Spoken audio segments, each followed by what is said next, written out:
히브리서 11장 24절부터 29절 말씀.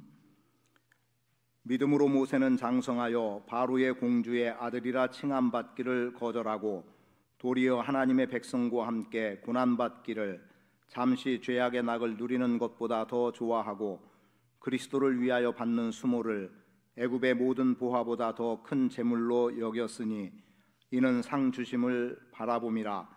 믿음으로 애굽을 떠나 왕의 노함을 무서워하지 아니하고 곧 보이지 아니하는 자를 보는 것 같이 하여 참았으며 믿음으로 유월절과 피 뿌리는 예식을 정하였으니 이는 장자를 멸하는 자로 그들을 건드리지 않게 하려 한 것이며 믿음으로 그들은 홍해를 육지같이 건넜으나 애굽 사람들은 이것을 시험하다가 빠져 죽었으며. 아멘.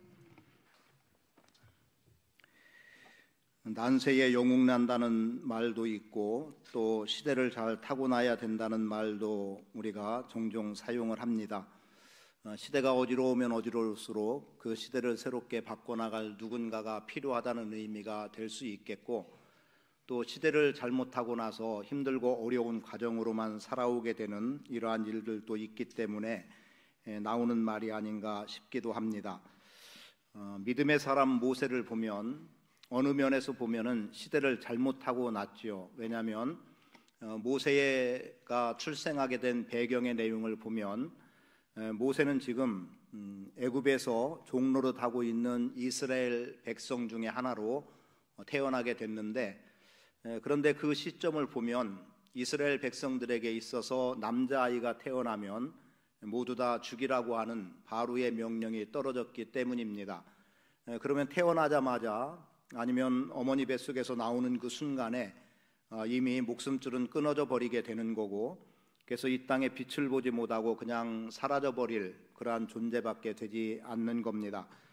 그런 시대에 태어났기 때문에 어쩌면 불행하다고 볼 수 있는 사람, 그러나 그 시대에 태어났던 많은 아이들이, 남자아이들이 다 죽었지만 모세는 부모의 도움이죠. 사실은 부모로서 마땅히 행할 일이 되겠습니다만 왕의 명령, 더군다나 신적인 권위를 가지고 있는 이방 민족의 자기들의 주인 되는 왕의 명령을 거역한다는 것은 사실상 살아남을 수 없는 일입니다. 그럼에도 불구하고 23절의 말씀에 보면 믿음으로 모세가 났을 때 그 부모가 아름다운 아이임을 보고 석 달 동안 숨겨 왕의 명령을 무서워하지 않았다라고 기록합니다. 숨겨서 지냈다고 한다면, 숨겨서 살렸다고 한다면 왕의 명령이 두려웠기 때문일 거예요. 그러나 히브리서 기자는 그것을 인간적인 측면의 방편에서의 두려움으로 보는 게 아니라 그가 믿음이 있기 때문에 믿음으로 자기 아들을 지키는 데까지 지켰고 결코 왕을 두려워하지 않은 것으로 묘사하고 있습니다. 그러면 출애굽 시대를 잠깐 이해를 해보기 위해서, 왜냐하면 배경을 알아야 그래도 좀 내용 이해가 쉬울 것 같습니다. 하나님께서 아브라함을 부르신 후에 그의 아들 이삭과 또 야곱, 요셉의 시대를 거쳐서, 그리고 요셉 시대의 창세기 말씀이 끝이 나게 돼요. 그리고 출애굽기의 말씀이 등장하게 되는 것은 요셉의 죽음과 모세의 출생까지 한 300년 정도의 기간이 있습니다. 그러니까 그 기간 동안에 난세에 불쑥 어떤 영웅이 태어나는 게 아니라 사실은 그렇게 끊어져 있는 그 역사의 기간 속에서는 하나님께서는 사람을 준비하고 있다는 겁니다. 엄밀히 말하면 하나님은 지금 모세를 준비하고 계셨던 거고, 그리고 그 어려운 시대에 남자아이는 다 죽임을 당해야 되는 그 시점에 하나님은 모세를 태어나게 하셨고 그를 또 이스라엘의 구원자로 세워주셔서 하나님께서 뜻한 바 언약 백성을 세우려고 하는 이스라엘 백성들을 적과 꿀이 흐르는 가나안 땅으로 인도해 드릴 수 있는 길까지 여정을 열어가는 모습을 보게 됩니다. 창세기와 출애굽 사이에는 대략 300년의 시간이 지났는데, 그런 300년의 역사가 지났다고 해서 쉽사리 요셉에 의해서 그 지경에 흉년이 들어서 나라들마다 다 무너져 내리는 그때에 애굽만큼은 풍족한 삶을 살았던 그 지적, 이걸 쉽게 잊어버릴 리가 없어요. 더군다나 요셉이 그냥 이스라엘 백성 중에 한 사람, 또는 애굽에 어느 정도 기여를 한 공헌한 사람 정도로 끝난다면 잊어버릴 수도 있지만 총리의 자격에 올라와 있었고 말 그대로 나라가 완전히 무너지고 모두가 피폐하여 죽을 수밖에 없었던 상황에서 살아난 경험을 들어서 본다면 요셉을 잊어서는 안 되는 겁니다. 그런데도 요셉이 잊혀질 수밖에 없고 이스라엘 백성들이 노예로 전락하게 된 것은 요셉 시대의 애굽 왕족 이후에 힉소스 왕족이라고 하는 이 왕조가 등장을 해서 애굽이 무너진 겁니다. 그리고 새로운 애굽이 등장을 하고 힉소스 왕조를 몰아냄으로 인해서 애굽과 애굽이라고 하는 사이에 힉소스 왕족이 자리하고 있었던 겁니다. 그러니까 애굽의 대가 끊겨버린 거예요. 그리고 오랜 시간이 지난 후에 새로운 왕조가 들어왔을 때는 이미 역사는 다 잊혀졌던 겁니다. 이미 무너진 애굽이기 때문에. 그리고 이제 새로운 애굽이 일어나다 보니까 요셉이 행한 일에 대해서는 아무도 기억할 게 없었던 거죠.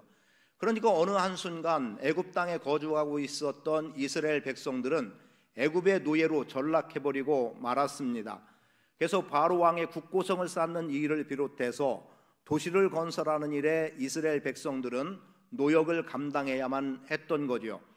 그럴 때에 그럼에도 불구하고 그 노역을 하는 속에서도 이 히브리 민족이라고 불려지는 이스라엘은 종족이 점점 번성해 가는 거예요.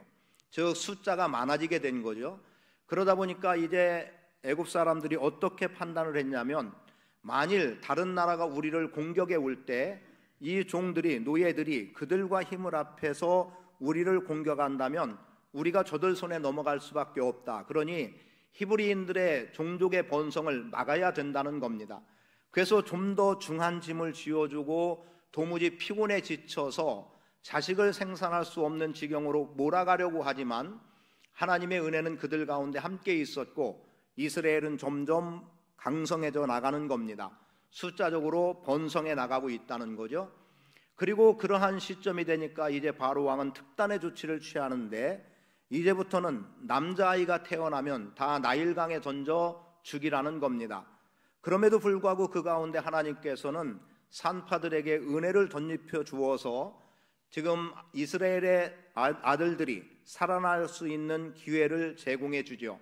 물론 제가 앞부분에서는 다 죽음이라는 표현을 썼습니다만 이미 그렇게 명령이 되었기 때문에 사실상은 다 죽음이었던 겁니다. 그런 가운데 하나님은 모세를 준비해 놓으셨고 모세가 세상에 등장함으로 인해서 이스라엘 백성들은 애굽에서 출애굽하게 되는 놀라운 일을 경험하게 됩니다. 지금 말씀 23절에 보면 믿음으로 모세가 났을 때 그 부모가 라고 기록하고 있죠. 즉 부모는 하나님을 믿는 믿음이 있었고 여호와의 신앙을 가지고 있었음을 보게 됩니다. 종노릇하고 있기 때문에 노예 생활이기 때문에 대다수가 하나님을 잊어버리고 지금 힘들고 어렵게 사는 것만으로도 생명을 부재하는 것만으로도 다행이라고 여기는 그 시점에 그래도 누군가 한 줄기 빛을 바라볼 수 있는 믿음의 가정을 하나님께서 준비해 놓으셨고 거기에서 모세가 태어나게 하는 거예요. 그리고 이 믿음이 모세에게 전달되는 거죠. 어떻게 전달됩니까? 이제 부모가 석 달 동안 숨기다가 더 이상 숨길 수 없게 되었을 때 갈대 상자를 만들어서 역청을 칠하고 그래서 물이 새지 않게 해서 아이를 그 바구니에 담아서 나일강에다 띄워놓습니다. 그리고 그 사이에 보게 되는 중요한 내용 하나가 있습니다. 어떻게 되어질지를 보겠다는 거예요. 그래서 미리암으로 불려지는 모세의 누나가 그 나일강에 버려진 아이를 그 갈대 상자를 지켜보게 되는 거예요. 그리고 얼마 지나지 않아서 바로 왕의 공주가 목욕하러 왔다가 갈대 상자에서 울음소리를 듣고 그 아이를 건져내게 되죠. 그래서 이름을 모세라 지은 겁니다. 물에서 건져냈다는 의미예요. 이렇게 모세는 이제 바로의 궁에서 자라게 되는데 그런데 그 아이에게 유모가 필요했던 겁니다. 그때 미리암을 통해서 곧바로 요게벳이라고 하는 그의 어머니가 유모로 들어가게 되고 그래서 어머니의 품 안에서 모세는 성장할 수 있었습니다.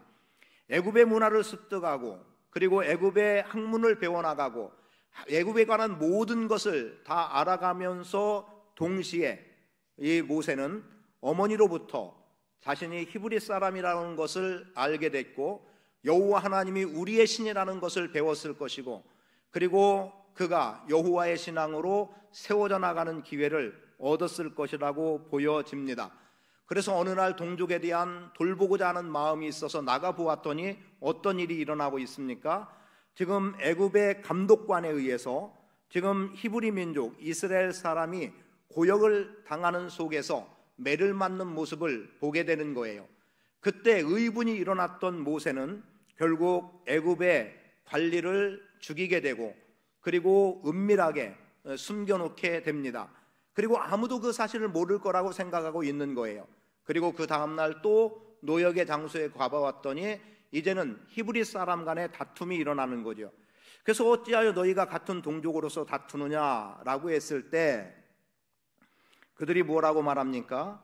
우리가 언제 너를 재판관으로 삼았느냐라고 말하는 것 때문에 결국 모세가 취한 행동이 들통난 것으로 인해서 모세는 도망의 길을 선택하게 되죠. 사실상 동족을 돌본 마음을 가짐으로부터 모세는 고난의 길로 들어서게 된 겁니다. 그래서 모세에게서 보게 되는 고난, 그리고 그 고난을 통해서 드러나게 되는 놀라운 하나님의 역사들을 보기를 원하는데, 먼저 여러분에게 말씀드리고 싶은 것은 부모에 의해서 모세가 신앙을 전수받았다라고 한다면, 그리고 오늘 본문 말씀 그 다음 절 한번 보겠습니다.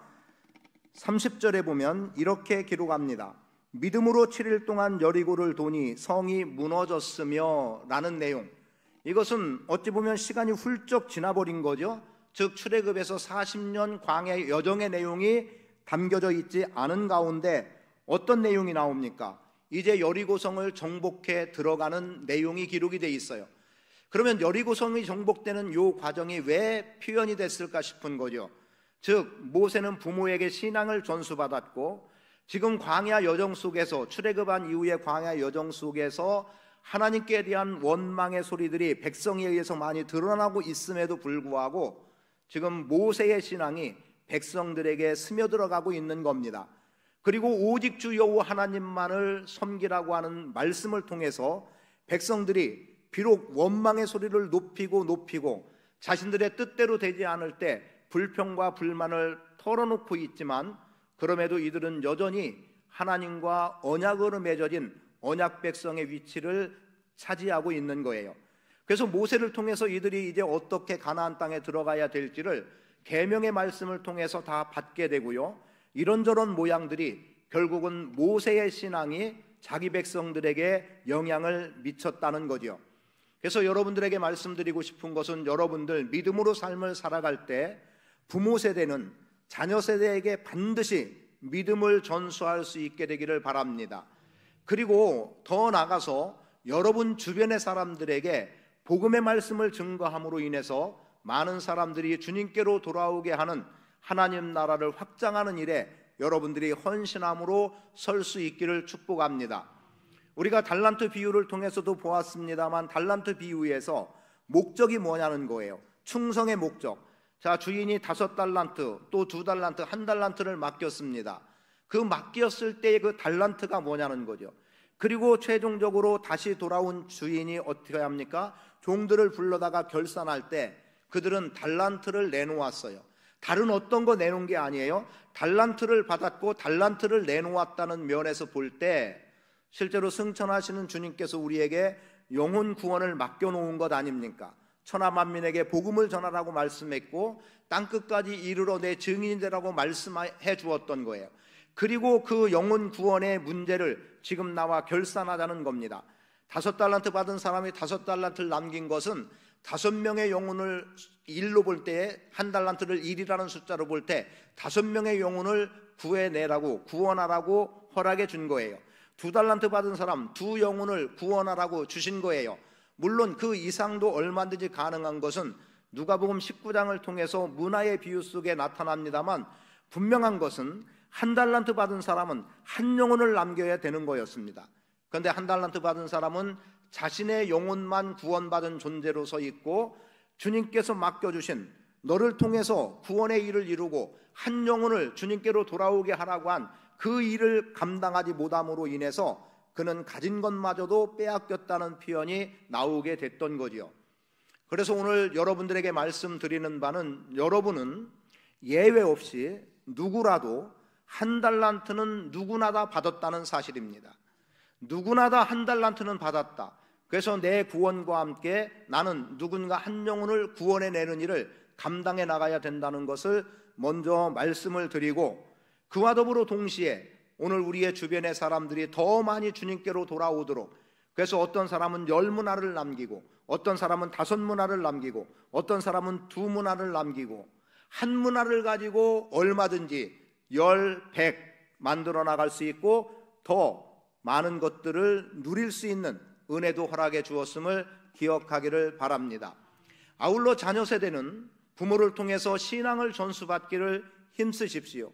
최소한 부모의 신앙을 본받아 나갈 수 있게 되기를 원합니다. 가만 보면 우리의 선배의 신앙을 우리가 미처 따라잡지 못하는 부분들이 있어요. 최소한 영성이라고 하는 표현 속에서는 거기에 미치지 못하는 부분들이 의외로 많이 드러납니다. 그럼 우리의 신앙은 선배들의 신앙보다 못하다라고 생각할 수도 있어요. 그렇게 말하고 싶지 않지만 그런 면들이 드러난다면 지금 나보다 더 나은 신앙을 가진 자녀들이 얼마나 나올 수 있을까라고 하는 의문도 제기해 볼 수 있겠습니다. 물론 기대하고 바라는 것은 우리의 자녀 세대가 부모 세대인 나보다 더 나은 믿음으로 하나님 앞에 더 헌신하고 영광 돌리며 살아가기를 원하죠. 그래서 믿음에서 믿음이 나는 그 믿음의 유산을 남기고 그 유산을 받아 누리고 또 다른 누군가에게 믿음을 전수할 수 있는 믿음의 사람들로 설 수 있게 되기를 축복합니다. 하나님의 사람 준비는 쉽지 않았어요.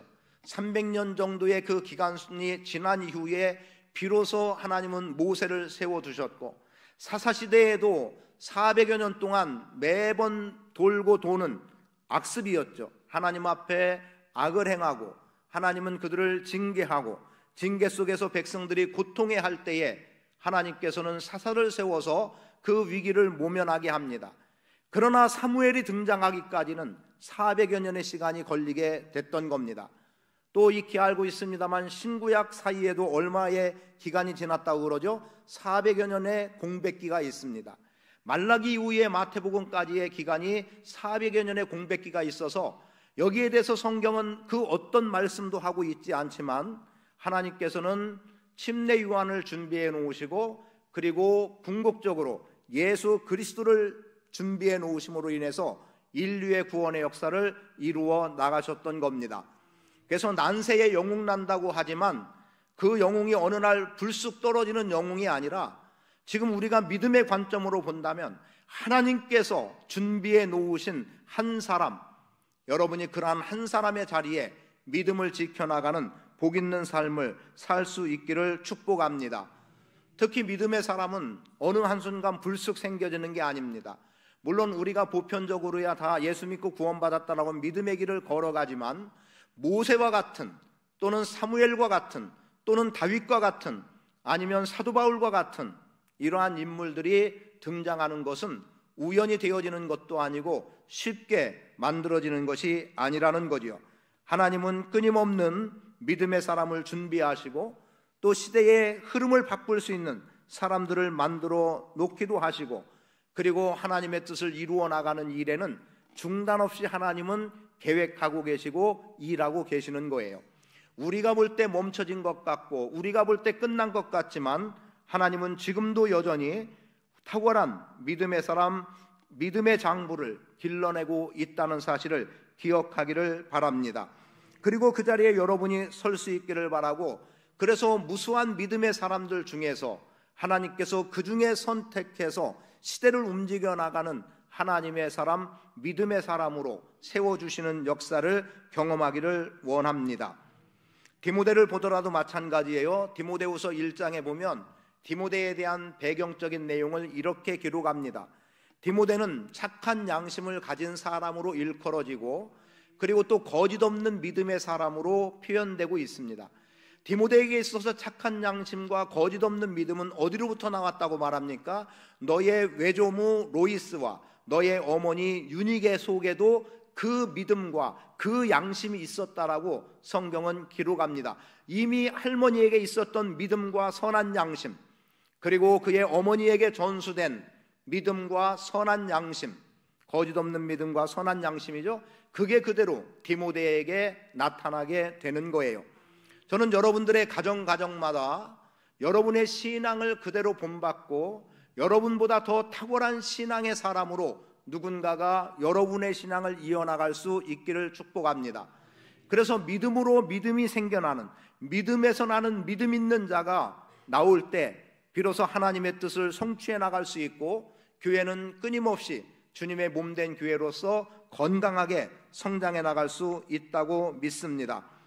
광야 여정으로 들어가서 거기서 불평과 불만과 원망이 있어서 때로는 많은 사람들이 광야에서 죽어지고 결국은 불신앙적인 것으로 1세대가 다 죽는 상황은 됐지만, 하나님은 다음 세대를 준비해서 그들이 가나안 땅에 들어갈 수 있도록 하셨습니다.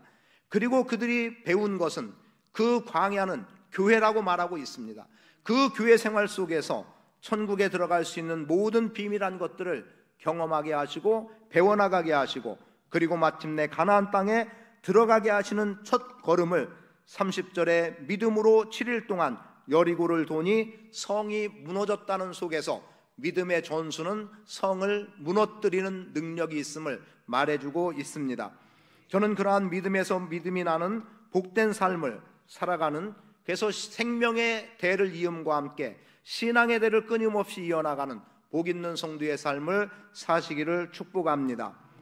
두 번째 보기 원하는 것은 포기하는 속에서 나타나게 되는 정체성입니다.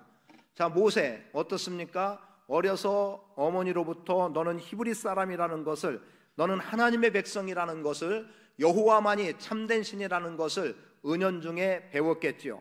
물론 왕궁에서 생활할 때 어떻겠습니까? 애굽의 학문을 다 익혔다라고 표현되는 내용이 나오는 것으로 봐서 애굽 문화에 더 젖어 있고 애굽 학문에 더 젖어 있는 삶이었어요.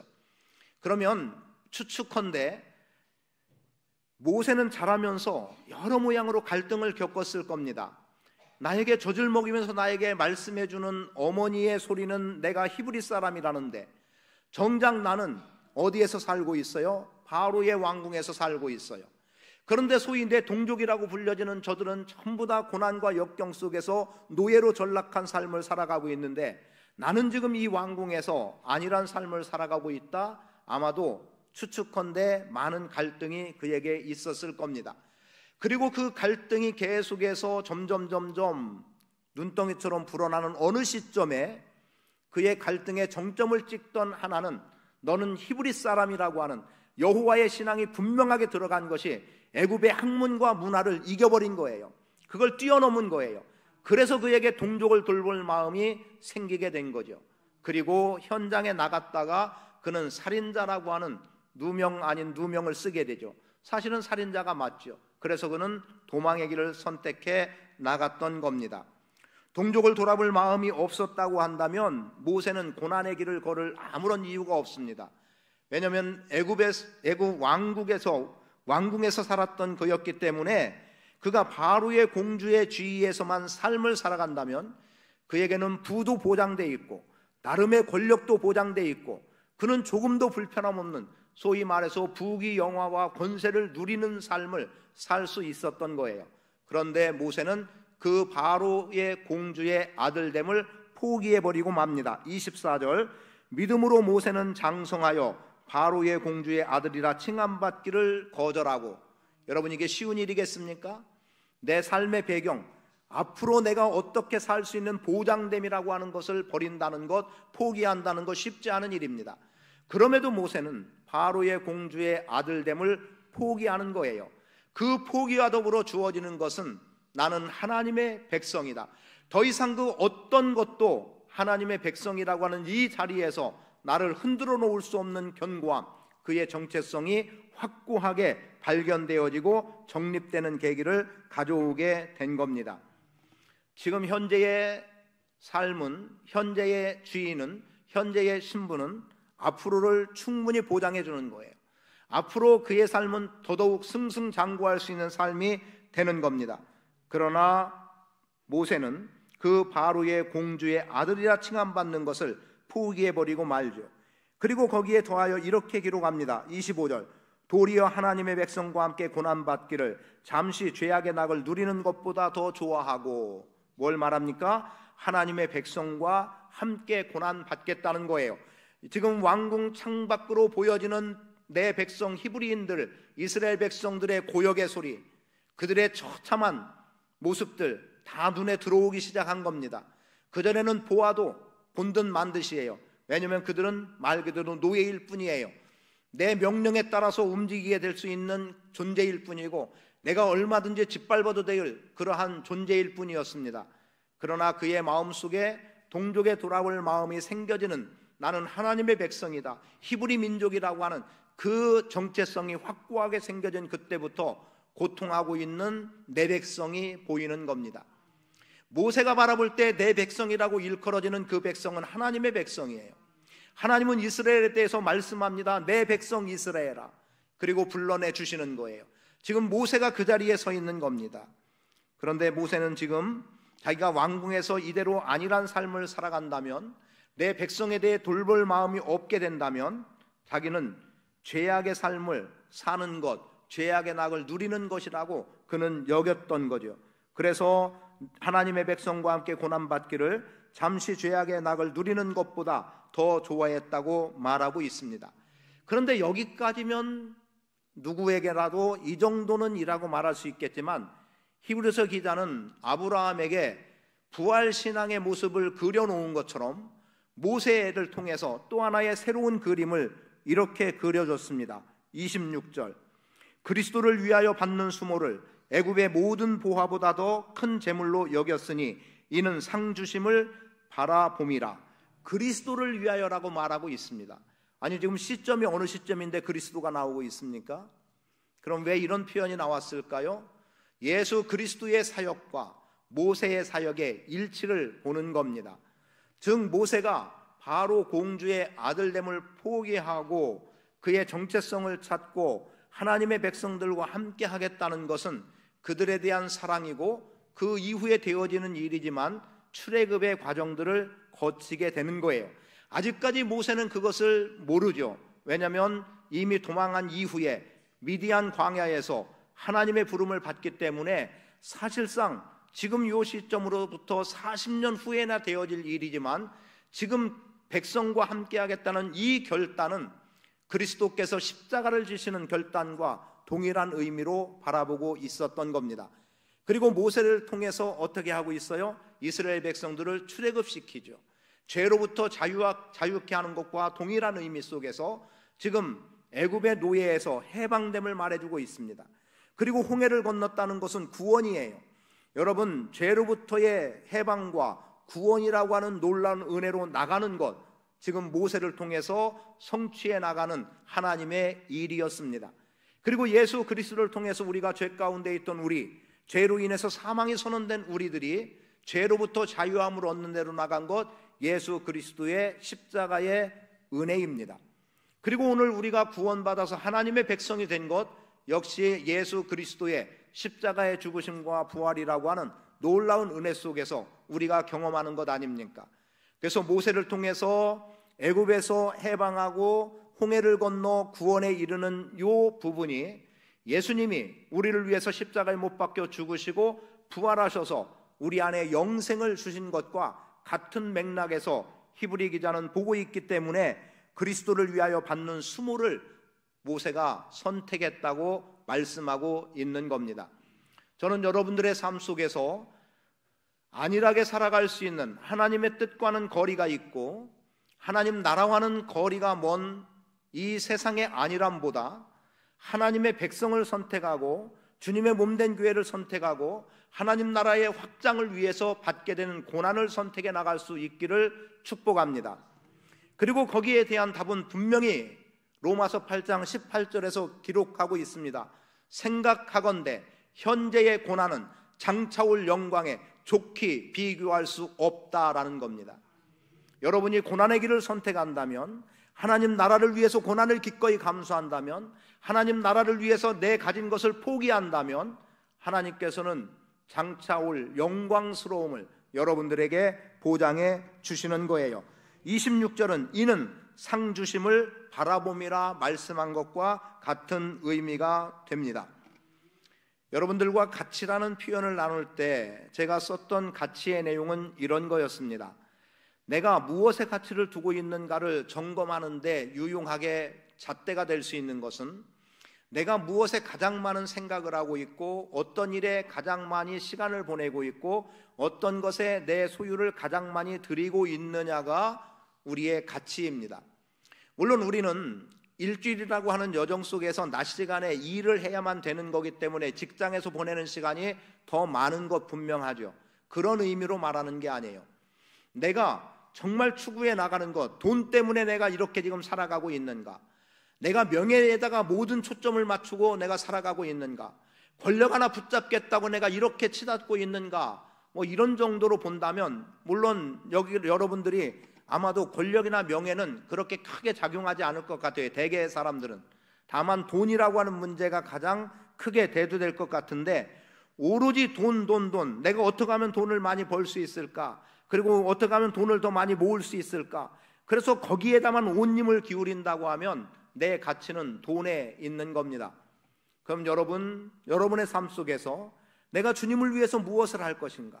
주님을 위해서 내가 어떤 시간에 어떻게 드릴 것인가? 주님을 위해서 내가 가진 것을 어떻게 드리고 어떻게 사용하게 하실 것인가? 또 주님은 나를 통해서 무슨 일을 이루실 것인가? 내가 교회를 위해서 할 수 있는 일은 무엇인가? 이런 것들을 계속해서 기도하며 생각하고 그 일에 여러분들이 마음을 주고 시간도 내고 물질도 사용한다면 그 가치는 하나님께 있는 거예요. 그런데 우리는 많은 부분에서 그러하지 못한 면들을 보기도 합니다. 저는 여러분들의 삶의 가치가 하나님께로 향할 수 있기를 바라고 여러분의 가치가 교회가 되기를 바라고 여러분의 가치가 하나님 나라와 영생에 있게 되기를 바랍니다. 그러므로 인해서 내가 가지고 있는 생각과 또 시간과 물질들 기꺼이 주님을 위해서 드림이라고 하는 포기를 선택할 때 하나님의 나라는 여러분에게 가까이 와 있는 거예요. 여러분에게 상은 반드시 주어지게 되는 겁니다. 그래서 지금 히브리서 기자는 그렇게 말한 거예요. 그리스도를 위해서 받는 수모, 이것을 기꺼이 선택했다는 거죠. 그 모세의 선택은 결국 모세는 하나님께 인정된 자가 되기도 하거니와 그를 통해서 민족이 구원에 이르는 그리고 하나님의 관심인 땅이 그들에게 주어지는 적과 꿀이 흐르는 땅을 들어갈 수 있도록 하나님은 길을 열어 내시는 겁니다. 여러분, 그리스도를 위해서 받는 수모, 장차 나타날 영광과 좋게 비교할 수 없다는 사실을 기억하고 주님을 위해서 헌신하며 살아갈 수 있게 되기를 축복합니다. 보이지 않는 것을 위해서 헌신한다? 쉬운 일 아닙니다. 그러나 하나님은 보이지 않지만 그분은 살아 역사하시는 분이에요. 보이지 않는 것 때문에 지금의 안전을 버리고 고난을 선택한다? 어쩌면 있을 수 없는 일이라고 말할 정도로 어려운 일입니다. 그러나 모세는 그 길을 선택해 나갔습니다. 그로 인해서 그가 누리게 되는 영광스러움은 분명히 있는 거고요. 그래서 오늘 말씀드리는 바는 여러분들이 하나님의 백성이다, 그리스도인이다, 언약 백성이라고 하는 그 어떤 것과도 바꿀 수 없는 내가 누구인가 속에서 여러분의 정체성을 분명히 할 수 있기를 바랍니다. 그리고 그 속에서 여러분의 믿음이 하나하나 발견되기를 원합니다. 모세는 안전함을 선택하지 않았습니다. 하나님의 백성과 고생하고 고난을 겪는 일이라면 내가 그 일을 기꺼이 감내하겠다는 길을 선택했습니다. 그래서 하나님의 백성에 대한 돌봄의 마음을 갖는 순간 고난이 시작됐고, 그리고 그것으로 인해서 도망의 길을 걸어가는 고난, 또 출애굽하는 과정에서 바로 앞에 서는 것 또한 고난이었고, 광야 여정 속의 백성들의 원망과 불평을 감당해 나가는 것도 고난이었어요. 오죽하면 내 이름을 생명책에서 지워달라고 그렇게까지 요청을 할 정도였겠습니까? 그러나 그 고난을 통해서 이스라엘 백성들은 하나님의 백성으로 든든히 설 수 있었고, 마침내 하나님은 내 백성 이스라엘아 거기서 나와라, 내 백성 이스라엘아 가나안 땅으로 들어가라, 말씀하는 거고요. 모세도 동일하게 그들이 내 백성 이스라엘이 될 수 있었던 겁니다. 여러분, 포기와 함께 주어지는 정체성 발견하고 나갈 수 있기를 원하고 그 속에서 여러분의 신앙이 견고하게 세워지기를 축복합니다. 앞에서 언급해 드렸습니다만 끝으로 말씀드리는 것은 오늘 여러분 안에 구원에 이르는 믿음이 있기를 축복합니다. 모세는 하나님의 구원하심을 믿었습니다. 하나님의 행하심을 믿은 거예요. 자, 불러냅니다. 출애굽기 3장에서 말씀해요. 모세야 모세야 부르세요. 네가 바로 앞에 가서 내 뜻을 전해라. 내 백성 이스라엘을 거기서 건져내라는 겁니다. 아니, 당신이 누구길래 말씀하십니까? 나는 스스로 있는 자다라고 하면서 하나님은 당신을 계시해 놓으십니다. 그러나 그때 모세의 반응은 뭐였습니까? 나는 애굽에 익숙했던 사람이라서 지금 말이 어눌합니다. 그 말은 동시에 두 가지예요. 애굽에 익숙했기 때문에 히브리 말의 연약함도 있었지만 지금 미디안 땅에서 40년 지나면서 애굽 말을 잊어버렸기 때문에라도 어쩌면 두 말에 대해서 다 어눌할 수 있는 부분이었어요. 그러나 능히 바로 앞에 설 수 있는 대변자를 마련해 준 것 아닙니까?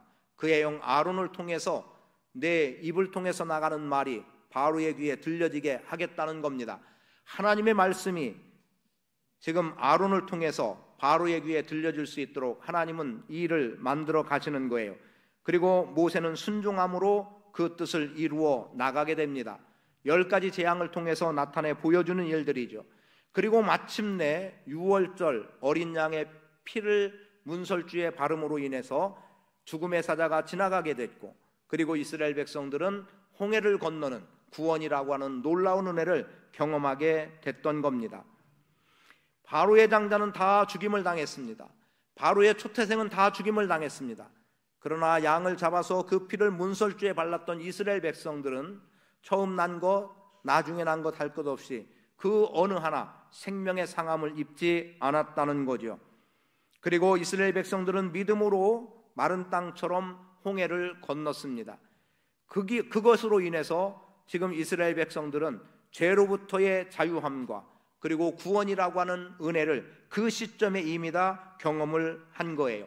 더 이상의 애국 군대는 추적해 올 수 없습니다. 그들은 다 물에 수장됐습니다. 몰살당했습니다. 유월절 피 뿌리는 의식을 통해서 이스라엘 백성들은 죽음에서 생명으로 구원받는 은혜를 경험하게 됐다는 거죠.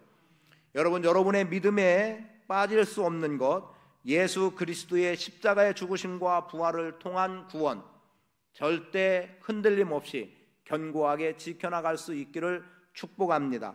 여러분의 구원은 예수 그리스도의 십자가의 죽으심과 부활을 통해 나타났습니다.